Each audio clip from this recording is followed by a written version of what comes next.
দলবদলের বাজারে নেলসন ম্যান্ডেলার বিখ্যাত একটি মন্তব্য প্রায় উচ্চারিত হয়, শুধু মুক্ত মানুষই আলোচনায় বসতে পারে, বন্দীরা কখনো চুক্তি করতে পারে না। ক্লাব ফুটবলের জগতে চুক্তিবদ্ধ খেলোয়াড়রা এক একজন বন্দীর মতো। চুক্তির মেয়াদ শেষ 6 মাসে ঢোকার আগে অন্য কোনো ক্লাবের সঙ্গে বহুদূর দলবদলের আলোচনাই করা যায় না। চুক্তির শেষ অর্ধ বছর তাই ফুটবলারদের জন্য বাক স্বাধীনতা ফিরে পাওয়ার সময়, নতুন ঠিকানা খুঁজে নেওয়ার সময়। প্রতি দলবদল মৌসুমেই কিছু না কিছু খেলোয়াড়ের জন্য এমন সময় এলেও 2025 হতে যাচ্ছে বিশেষ বছর।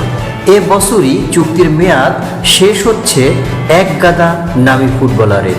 শেষ খেলোয়াড়দের ভিড়ে Lionel Messi, Cristiano Ronaldo, Neymar থেকে শুরু করে মোহাম্মদ সালাহ, কেভিন ডি ব্রুইনা, ভার্জিল ফন ডাইকের মতো বড় সব নামও আছে। 39 বছর বয়সী রোনালদো, 37 বছরের মেসি আর 32 পেরোনো নেইমারের কেউই এখন ইউরোপীয় লিগে খেলেন না।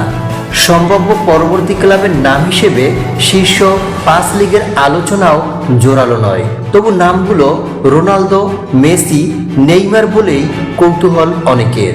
সৌদি প্রো লিগে খেলা রোনালদোর চুক্তির মেয়াদ শেষ হচ্ছে জুনে। এই মুহূর্তে ফুটবলের সবচেয়ে বেশি পারিশ্রমিক পাওয়া এই তারকা ফরওয়ার্ড চুক্তি নবায়ন করবেন কিনা এখনও স্পষ্ট নয়।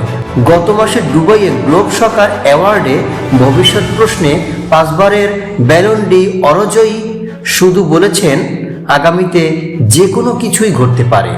মেসি ইন্টার মায়ামি 2026 হলেও থাকবেন। এএফপি জিজ্ঞেস করলে একই কথা হয়তো মেসিও বলবেন। 2023 সালে ইন্টার মায়ামিতে যোগ দেওয়া আর্জেন্টাইন তারকায় চুক্তি আছে 2025 MLS পর্যন্ত।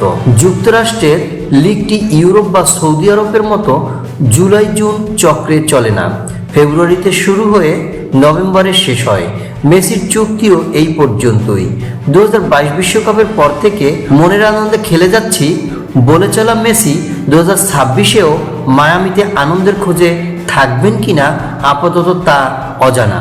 ট্রান্সফরমার মার্কেটে যার নাম দেখাচ্ছে 2 কোটি ইউরো, সেই মেসিকে অবশ্য আগামী বছরও রেখে দিতে চান ইন্টার মায়ামির সহ মালিক জর্জ মেস। সামনের বছর সেখানে ফিফা বিশ্বকাপ আছে বলে মেসি হয়তো থেকেও যেতে পারেন।